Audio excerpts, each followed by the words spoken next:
Hello and welcome back to the Pretty Little Lifters podcast. I am so excited for today's guest. We are going to be joined by Dr. Jen Fabroni. So Jen and I met at a Reebok shoot, which was super fun. We were like in twinning outfits. It was adorable. And I was so excited to, like, usually when I go to these things, it's usually, fitness trainers or fitness models that are there. And I thought it was, not only was she like an amazing fitness model, but she was a physical therapist. She was a doctor of physical therapy. And that's how I kind of came across her content. And I was like, whoa, this is so cool. She was kind of one of the pioneers of content creators who were physical therapists and also athletes, like teaching people how to move well. I adore her content. I think it is so educational, so valuable. She's so authentic with everything she puts out there. And she's also the co-host of the Optimal Body podcast. She's also married to an amazing PT and has a beautiful baby boy. And I just love how much education she is putting out there and how she is on a mission to help people get out of pain and injury and move well. So without further ado, let's meet Dr. Jen Fabroni.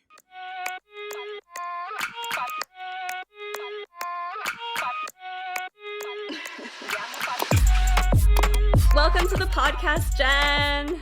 Thank you for having me. I'm excited to be here chatting. I know. It's so funny because I feel like since I started the podcast, this is also like a sneaky way to get to see people I haven't seen in a while. And I'm like, oh my gosh, this is the perfect way. And we could like be, face to face via, the computer, but still, like, I'll take it. I'll take it. Yes. So Jen, could you give our listeners a little brief intro into what you're doing professionally and personally, anything you want to share? Yeah. So I'm a doctor of physical therapy. When I stumbled into the social media world, I was really just kind of inspired by calisthenics. So that kind of initially opened me up and actually started my growth on Instagram, was just the calisthenic community. And then dabbling into the acro yoga community. And then finally I graduated. So this was all during PT school, and I graduated and I thought, I want people to know that I can help in different ways rather than, hey, look at my cool handstands and cool tricks that I could do, but I could actually help within your own body. So I just started posting a bit more educational stuff, and that started taking off more than anything. And so eventually I really dove in, and I now have an online platform, an app and platform called Jen Health, where we really kind of help guide you through different plans based on what your body needs and how you can feel supported and empowered to relieve those constant aches and pains on your own without having to always go see a provider in person. I love this. And it's funny because I definitely remember your calisthenic days. And I was sharing in the intro that we met at a Reebok shoot. Yeah. And so I was talking about that. I was like, we were very cute. We were twinning in our outfits. We looked adorable. But one of the things that I remember that like stood out for me was I was like, whoa, she's so fit. She's so athletic. She's so strong.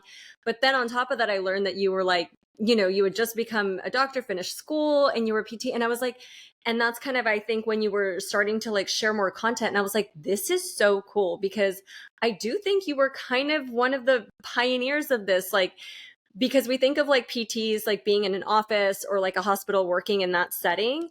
And I think it's so cool that you were like, you know what, we're going to try something else. Can you talk about that a little bit? How you were like, I want to make this more accessible to people, like not just in a doctor's office. Well, and I thank you for saying that. I was, someone who helped pioneer it. I actually had mentors myself who, led me and kind of helped me see a different side of what's possible as well. I remember in my last year of PT school, actually, I met a chiropractor who was she was just going to different people and working on her own. And when I saw her doing a session on my boyfriend at the time, it looked like physical therapy. And I was like, what are you doing? You're doing my job, but on your own dime, on your own time. And, how the way that you want to, like, how are you doing this? And at the time it had just become possible for people to see physical therapists directly without needing the referral from your doctor, which was a new thing. because typically it's like you don't see a physical therapy unless your doctor had referred you. That's how a lot of people know of Yes. physical therapy. But Mm-hmm. chiropractic, it's always like, oh, my back hurts, I'm going to go see a chiropractor. But that was never top of mind for a physical therapist, usually. And so I started to say, okay, well, if she can work like that and she can do her own thing, so can I. So I bought a table. And when I took my first job, I actually went to a CrossFit in Santa Monica and said, hey, do you guys have a physical therapist? Can I come on like the weekends? Can I come on my days that I'm, and I just started to test the boundaries of what does it look like to do my own thing. And then, Kelly Starrett, he's a Oh, huge name yeah. as a physical therapist who really was one of the pioneers in uh, you know, taking physical therapy into that gym setting as as Mm-hmm. a CrossFit athlete and working with more athletic type population and putting things out online and in an app space to be able to help people. And so once my Instagram started to grow, I just felt like, again, I wanted to be more than just the person who did handstands or the person who did Yeah. cool things with their body. I wanted to be able to show that I knew a little bit more. However, I was also very scared. Like, as I said, I had just graduated physical therapy. There were mentors that I was following who were following me. And I thought, who am I, this new physical therapist, to step out and say anything about the body while I'm still learning? And it's crazy. You go through so much schooling and still feel like you walk out and you're like, wait, but I need to learn so much first. Yes, this is so true. Like as a teacher, I feel the same way. It's like this constant need to learn. And it's like, Yeah. I think we know enough and we could Yes. just teach now. Or like, Yeah, so I had major imposter syndrome and I kind of had to just say, okay, this is what I know right now and it's okay if it changes. It's okay if it yes. adapts and I know if I know this information as a PT, there's got to be other people who don't know it, never having gone to PT school or not knowing their body very well. So I just started to share little by little and it really started to grow. And that's when I said, it's cool that I'm posting on social, but like, how could I be helping people beyond just like a post that they happen to see? How could I put it in a way that they can purchase a program and go through it themselves and start to see like actual change based on, continuing to follow a plan and a program rather than just a random post that may or may not help. And so that's when I really was just like, okay, let me try to launch something. And Yeah. I just started to step out into the online marketing space, which is what I did not Mm. learn in PT school. Yeah. And I think that's the hardest part is like with such a digital age now, so many people are coming out of school and colleges with these career paths in mind. But one of the missing pieces is the business side of whatever you're getting into and how you can be creative and like get outside the box. And luckily you had mentors who you were able to see and learn from and be like, oh, wait, this could look different. It doesn't have to be this cookie cutter molds that like everyone has laid out before. I think that's so awesome.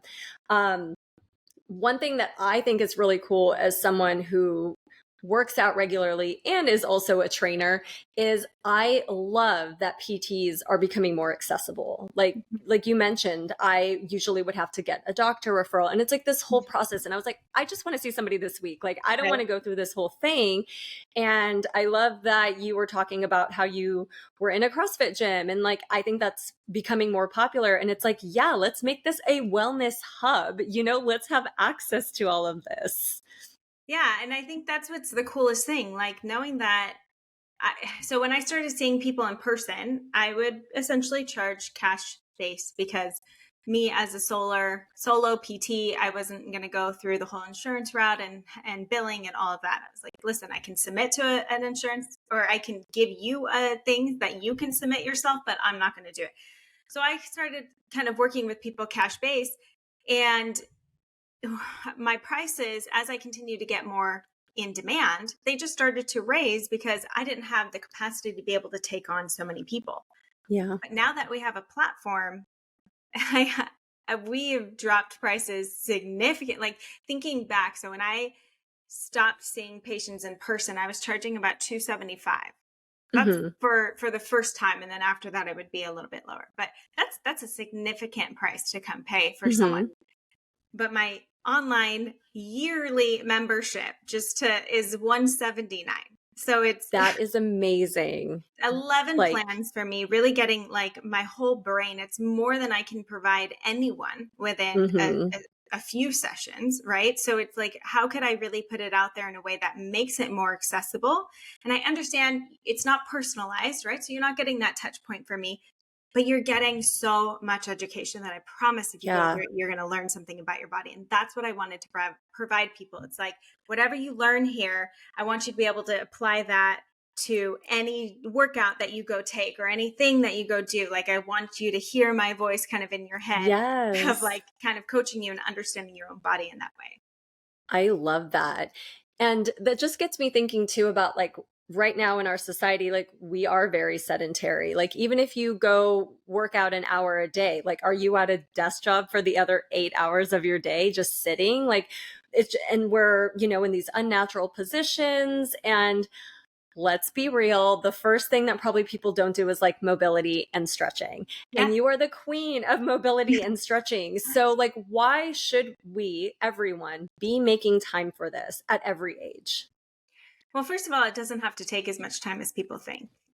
You can go do an hour of yoga. That's great. That's good for mind body connection. That's good for breath. That's good for so many things. But just doing basic mobility movements that take you in postures that are opposite of what you've been doing throughout the day is really all it takes. Think of like flossing your teeth. You just do it a little bit, or brushing your teeth even. Maybe you're still not on the flossing game, but even if you're just brushing your teeth 2 times a day, we're starting to work on those little habits that make a large impact at the end of the day, because we don't want the cavities. We don't want our teeth falling out. We don't want all these things. Well, it's the same within our body. So if I just do something 2 minutes, to break up my workday, if I was just sitting at a chair like I am, could I push back and do some flexion extension? Can I just That makes twist, me want fold, to. and breathe?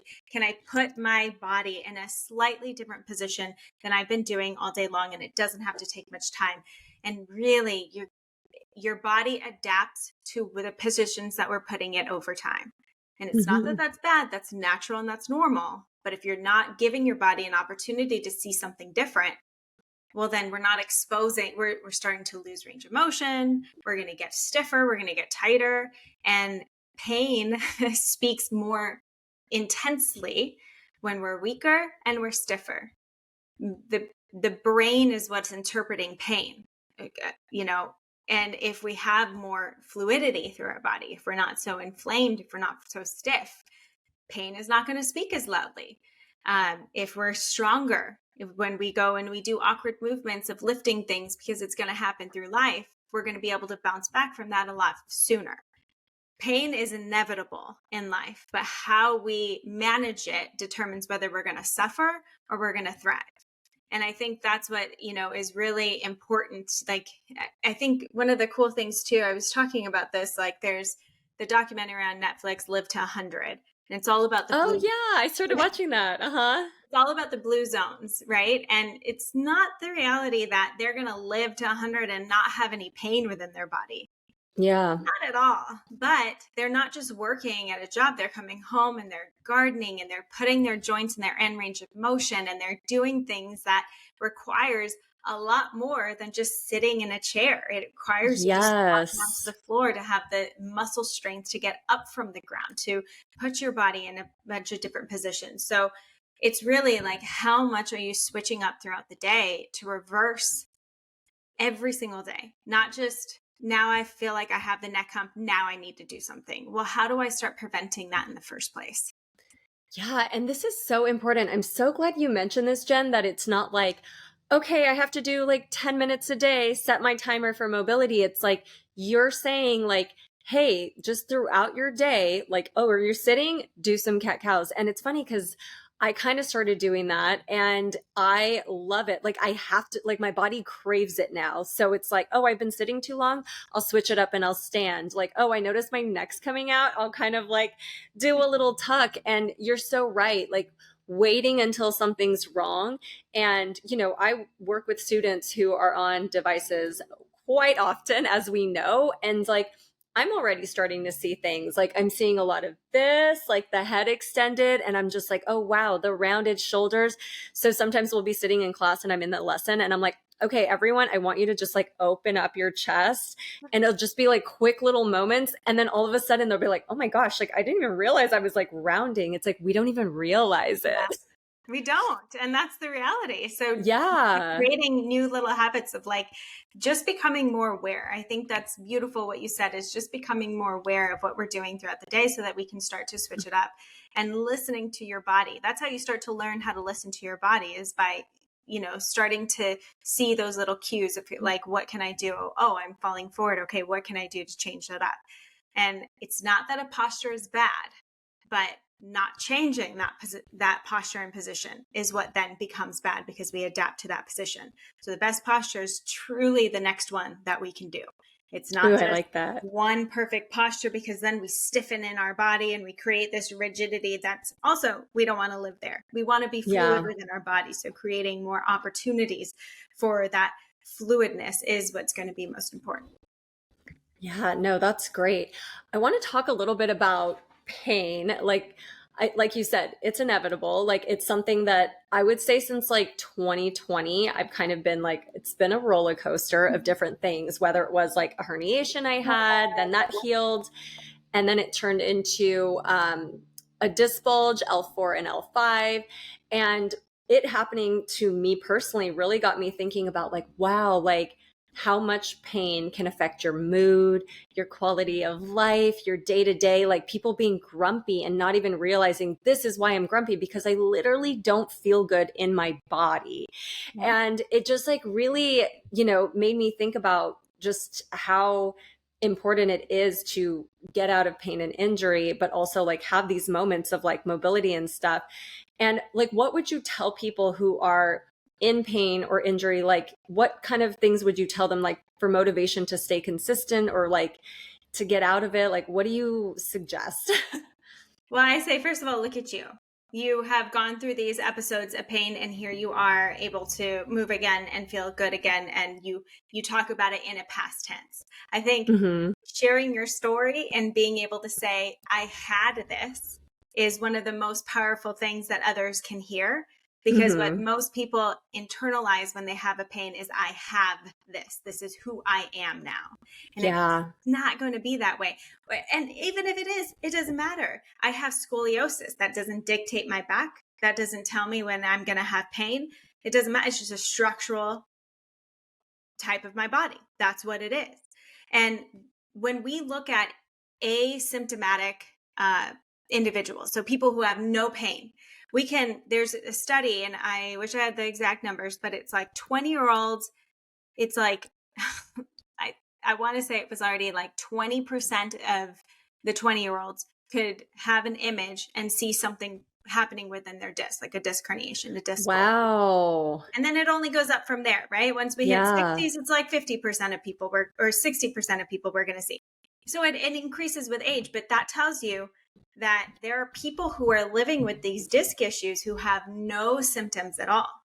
So Yeah. yes, this can be a contributor that's happening, but it doesn't mean that's my only reason that I have pain. So I need to look at the bigger picture and I need to say, okay, if someone else can live with this and not have pain, or if someone else has been able to get through this and now doesn't have pain, then that's possible for me too.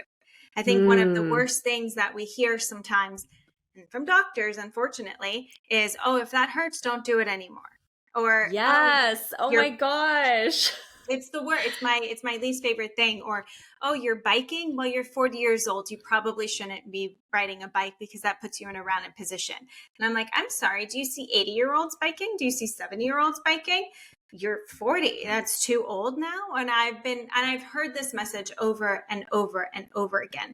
And all that does when we tell someone, you're too old, that's not okay anymore, that hurts, don't do it, all we're doing is making more fragile individuals who are more prone to injury and who, honestly, after 50s, one of the highest prevalence for dying is falling and not being able to get back up and not having Yeah. assistance or help around you, or having some traumatic thing happen as you go down and you fall. So if we want to prevent falls as we get older, we have to be strong and mobile within our body to be able to get off of the ground, be able to catch ourselves, to have that balance and agility within our body.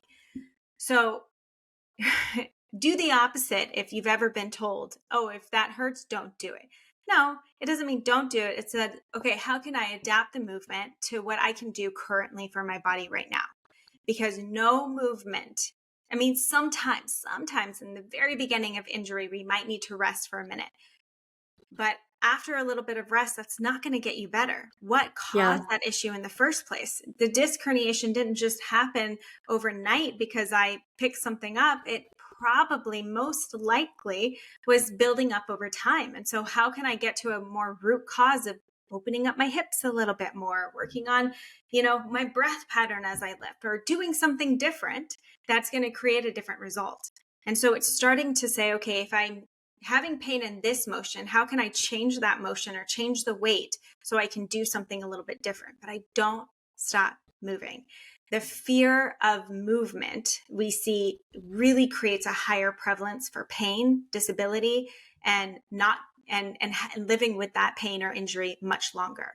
So Yeah. it's so important not to fear pain or not to fear Yeah. movement.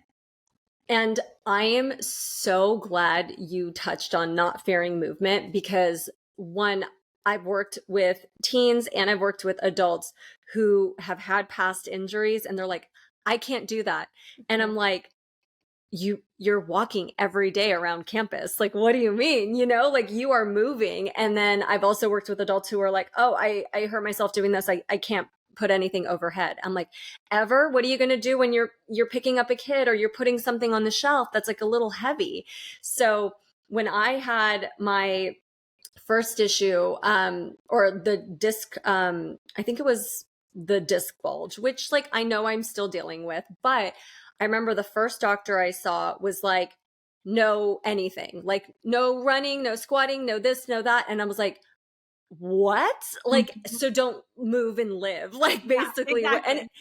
And it wasn't even like, oh, don't lift like and like something heavy. It was like, don't do these movements. And I remember thinking, I squat to sit on the toilet. Like, what are you talking about? Like, what do you mean?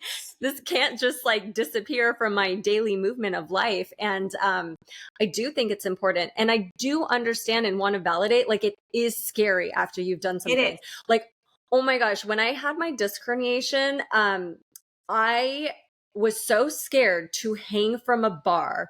So scared. Never been scared in my life to hang from a bar, but the first time I was just so nervous for that pain to come back. So I was like, you know what? Like, I can tell I'm scared. So we're going to make sure like I'm very ready. And just like you said, what do I need to do? I really need to strengthen my mid back.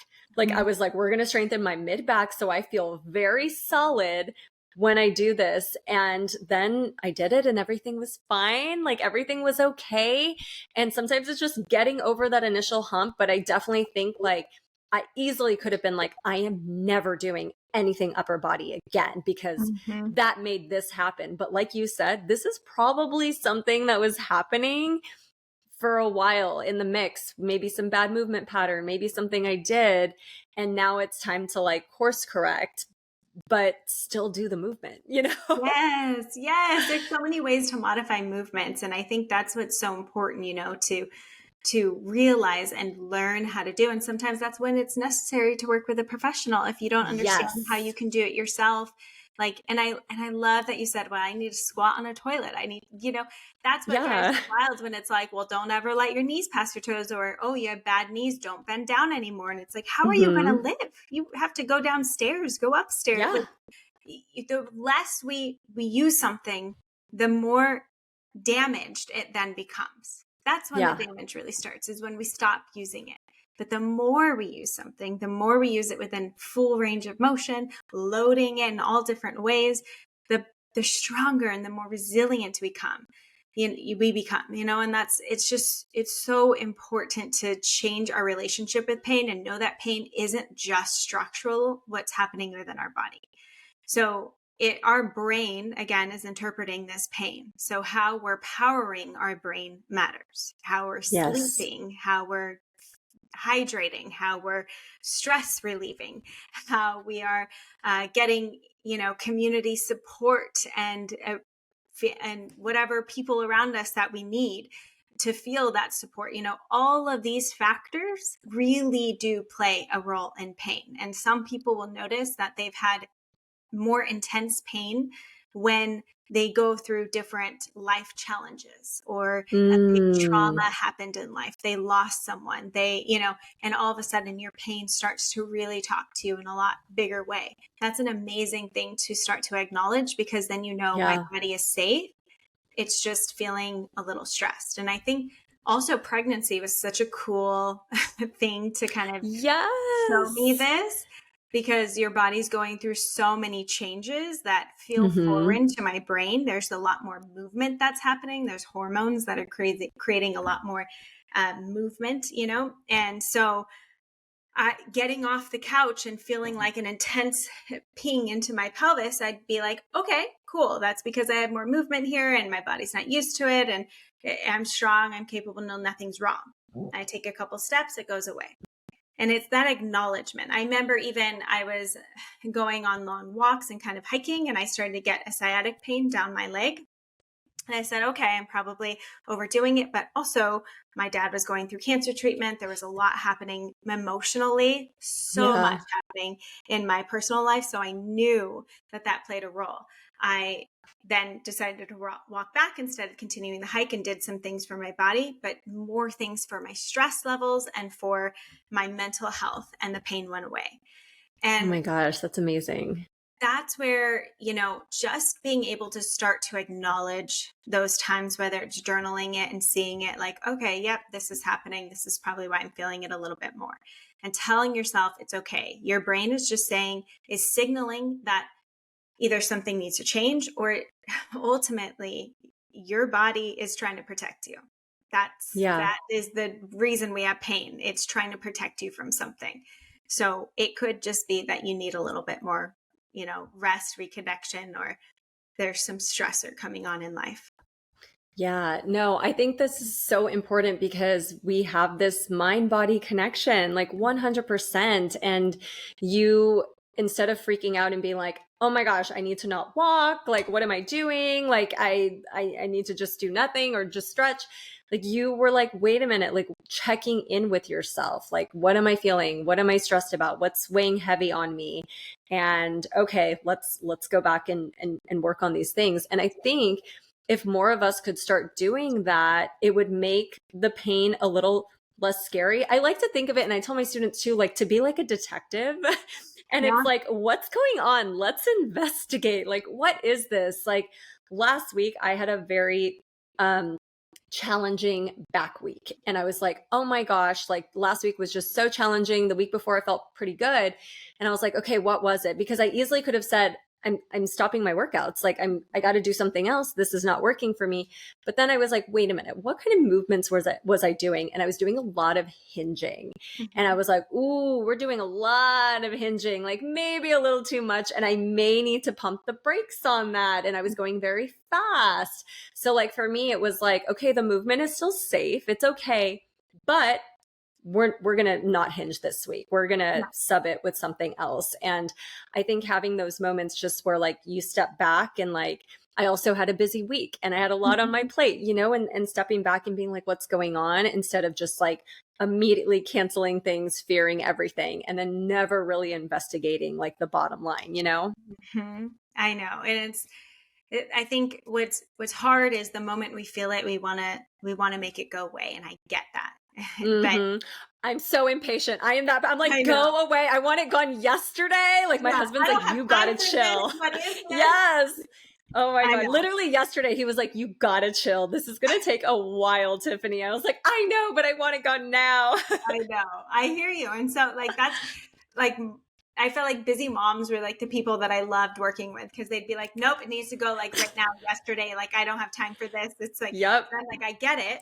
But like look at how you're even living right now. Like I can't do Yes. it. I don't have that. Like you're already in this stressful state. So your pain Yep. is gonna stay Yep.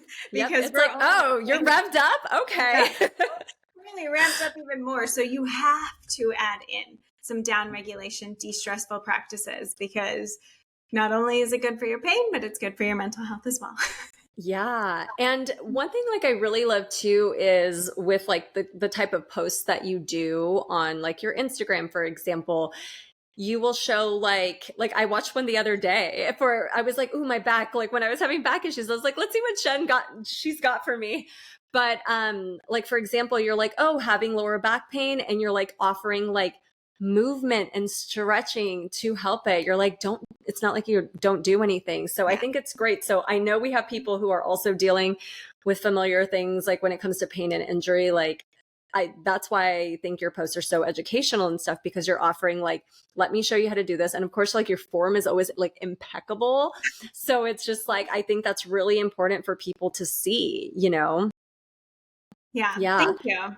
Yeah. And so I would love to talk more about Health and like what inspired you as a PT to create this and have this more accessible, way for people to become pain and injury free, like more accessible to them. Like what inspired this?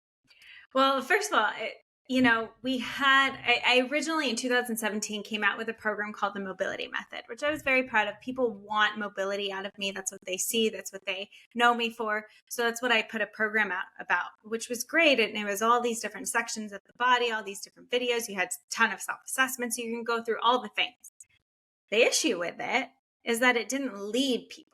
I said, here's the program, but now you got to do it all on your own. And Yeah. again, people don't have time for that, right? And so as much as people loved it, some made the time, created the space, but you really have to be disciplined if you're going to say, Yes. okay, here's what I'm going to go through, here's what I need, here's what I'm learning about my body.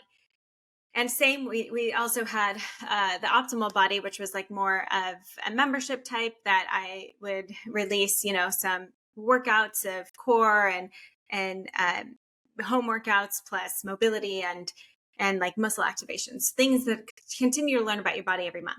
But again, it wasn't specific to someone who's coming in pain. Like, but I need something only on my back, or I need something only on my hip. And I'm like, well, this can help with all of it. And it Yes. can, but someone wants something a little bit more specific for their needs. So that's when we sat back and we hired a team to kind of help us investigate as how we can make this the best way for people to really have a place that they navigated through a pain journey rather than just having it all at once and being overwhelmed in what to do. So I kind of took both of my programs and put it together into Jen Health, where now you pick a pain area and you get a specific, well, usually 3 plans that are kind of recommended based on the pain area that you have. And each day only takes anywhere from 4 to 15 minutes a day, because Love it. my heart and soul is that I don't want to take much of your time. I want you to be able to do this accessibly without it adding another burden to your life. So that's what we kind of came up with. And there are some programs that add a little bit more workouts, a little bit more strength, so they'll take a little bit longer. But the majority of it is to be educational, is so that you learn. So no matter how long you're a part of the program, my goal is that you learn something that you're able to take away and say, I remember that she would say this, or I remember I can do this in my body. I remember I can modify, or I can change it this way for my own body.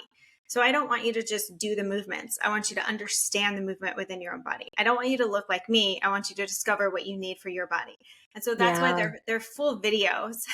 And That's so awesome. I probably talk too much, but like my goal is truly to educate, because I want you to understand your body. And that's what I'm trying to help be, that physical therapist through a screen that can't touch you, but can help guide you. And so, so we created Jen Health, and their intention for Jen as well is that it's easy to remember. It's a quick name, because I have so much hesitancy about like, oh, it's going to be my name. That's a lot of pressure.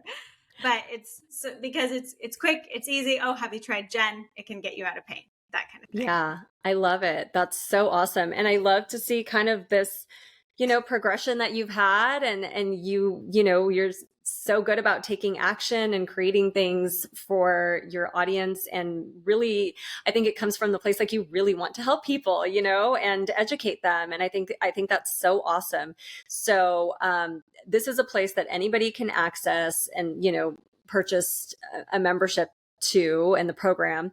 So I would love to know, because I feel like sometimes people don't know, like, when should you maybe see like a PT in person? Like, this can be for everyone. Like, this is something that will benefit every human. like benefit every human.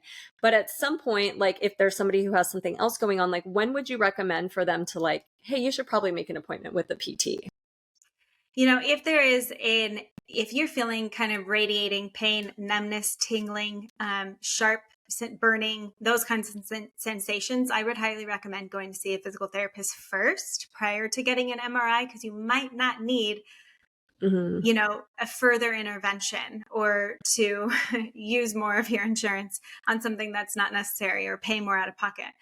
But seeing a PT can help you to open your eyes into something that you didn't realize. And I think it could be beneficial at any time. I mean, those are the extreme times when I'm saying you're not just in pain, you're feeling radiating symptoms of some sort, that we need to take a look as to where the cause is coming from, because where you're feeling it is probably not the cause.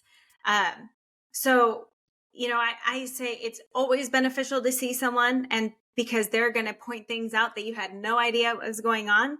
But I will say a physical therapist is not going to see a PT is not just sitting with heat or ice, getting ultrasounds, electrical stimulation, and massage. If that is all they're doing, go see a different physical therapist, because a physical therapist should really be guiding you and giving you tools that you take home and you can now do on your own. And you eventually don't need someone. Anyone who's just working on you passively on a table is talking to your nervous system to get your pain symptoms to reduce, but it's not working at a root cause.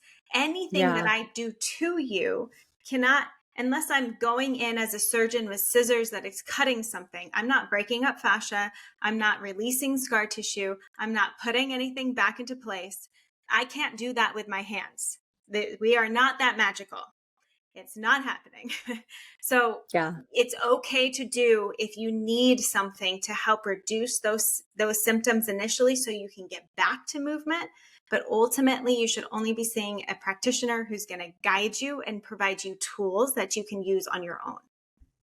Yeah. And this is so important that you shared this, because I do think obviously there's a ton more providers and offices and stuff popping up. And it is almost like this experience, it's like the massage, the table, the this, the that, Great. and it feels great. Yes. You know what I mean? But also sometimes we can get used to that. Like I know there was a time before I saw a PT, that's kind of what I was used to. So then I went to a PT, and in my head, I was like, excuse me, where is my massage? Why aren't you working on me? Why aren't you digging in there and releasing the pain? And instead they were like showing me, like they did some of that, but then they were also like, hey, I'm going to take you through these exercises. I want to see what you feel. I want to see how you're moving. And I was like, why are we doing this? I could do this on my own. But like, clearly I didn't know what, these tools that they wanted to teach me. And so I had to do some unlearning too, because I was there for like the foo-foo, make me feel better. But that's just temporary. That's just superficial. Kind of like you were saying, it's just like getting to the root cause, like, hey, you're going to have to commit to this. And it's funny. I will never forget when I was in college, I fractured my arm snowboarding and had to have a cast for a month, and got the cast off and had to go to PT. They taught me all these exercises to do. Did I do them? No. And I remember my recovery just took so much longer. And when I would go like this, I felt like for a while, one could not go as low as the other one. And I was like, this is because I didn't do my physical therapy. I didn't do the exercises every day like I was supposed to. That's how it catches up with you. That's what you start to see. I mean, it's the hardest thing I will say is always getting someone to adhere to the program that you want them to do. But that's why education, I think, is so incredibly important. And getting someone to feel something within a moment. Like, I think one of the coolest things is using the breath, because if I can teach you how to breathe from the lower abdomen and and all of a sudden I say, okay, now rotate through your body. Oh, do you have more range of motion? We changed something. All you did is you did it on your own, and we just changed your breath pattern for a second. So if I can get you to feel something different within that moment, I might have a little bit more buy-in for you to listen to me why these other exercises might be more important to do as well. And I always say, I'm not trying to take you away from your current movement. Like, I want you to keep exercising. I want you to keep moving. Just in addition, how can we support that movement that you're trying to do. And that's what I want to use Gen Health for, like, yeah, we have, a workout plan, a couple workout plans that really get to the foundation so that you can go move better, or understand how to lift weights, understand the basic movement patterns. But ultimately, like, all the other plans are not going to take much time. I want them to be supportive. So maybe you even do it before you go work out, after you work out, at the end of your day. Like, how can you just start to add it in? There's no perfect way. The perfect way is whatever creates the most consistency within your life. That's Yeah. it. It doesn't have to be in the morning at this particular time, right before you're going to do this. Like, it doesn't have to be a specific way. It's just whatever is going to create the most consistency for you to come back to over and over again. Yeah, no, I love that. It's so true. So you are a new mama and you have an adorable little boy. He's so cute. And I would love to know, like, how do you feel like your training that you had been doing pre-pregnancy and all your mobility and all of that, like, how has that helped you? How has it shifted? How has it helped you in this phase of mamahood that you are now in? I am so grateful that I've been active as long as I have my whole life, because I think true prenatal care starts before you get pregnant. And Mm-hmm. how you're moving your body, how you're lifting, how you're open, how you're mobile. It's also so, crucial in how you're going to feel throughout your pregnancy. And I've had girlfriends who feel horrible through pregnancy, have a ton more pain. I didn't really have pain. I would talk about those little random times that I had, but that's nothing compared to what I hear out there. And yet one of my girlfriends, horrible SPD. So the pubic symphysis in the front of the pelvis, she would have just constant shooting pain there. Never stopped working out, never stopped hiking, moving. She just, she knew if she stopped moving, it would only make the pain worse. So if I'm going to feel the pain anyways, I might as well get strong, because at the end of the day, you're going to have Yeah. this little human that you got to move around with, and they're not light and they don't get lighter. So how are you going to become strong and resilient within your body to take care of the baby afterwards? And I think it's so crazy too that we've been conditioned as women, particularly, to like not lift more than 10 pounds. That's usually like a heavy Yeah. weight for you. And yet you got to carry a car seat with a baby in it, with It's groceries in so the other hand. heavy. Like, it doesn't make sense to me of how we're preparing your body. Yes. Of course, you're going to have shoulder issues, neck issues, low back issues. Like, I had someone tell me, oh, bending down in the crib and getting my baby up and down. Okay, that's a deadlift movement. Do you ever do deadlifts? No, Yeah. that's probably something we just start adding into your life. So Mm-hmm. how can we not be so afraid to get strong within our body while staying mobile, so that we can do momhood? Because it is Yeah. not, it doesn't get easier. It just gets, more intense, more crazy, a lot more stress. So supporting your body is one of the best things that you can do. I love how you said prenatal care starts before. Like, it's like all your habits, your mobility, your stretching, your strength training, your conditioning, like all of that. And I do think it's really important. Like, I have two nieces now, and I'll pick them up and I'll do things with them, and I'm like, this is like 20 to 30 pounds. I was like, I can't imagine if I didn't train. Yeah. Like, yeah, you could do it, but what's happening on the inside if like your body's not used to that and you have imbalances, or maybe you're always holding on one side, or like you never do something on the other side, like this is what will possibly lead to an injury. So it's Yeah. it's really interesting. But yeah, I do think that's important for everyone to consider as well, if that's something that they're thinking about for the future. I love Mm-hmm. that. So what advice, I ask this question to everyone, what advice would you give to your teenage self and teens today? I was thinking about this question. I'm like, what would I say? I think the thing is, we always, especially as a teen, you're concerned more about what other people think of you than, and it gets so clouded, you stop listening to yourself and what you need and what's important for you and your values and you. And so don't be afraid, I would say, to continue to listen to that inner voice. And if something doesn't feel right, it's okay. Like, if someone gets mad at you for not doing something, or you didn't feel something was right, like it is okay to step away. It is okay to say no. It is okay to listen to that inner voice. And you might make someone mad for temporarily, but if you can honor your own values more and more, you just build that self-worth. So once you start getting older, it's just going to be more ingrained in you to be able to do that and be a stronger person later on in life. I love that. I love that. As a recovering people pleaser, like that is the advice I needed.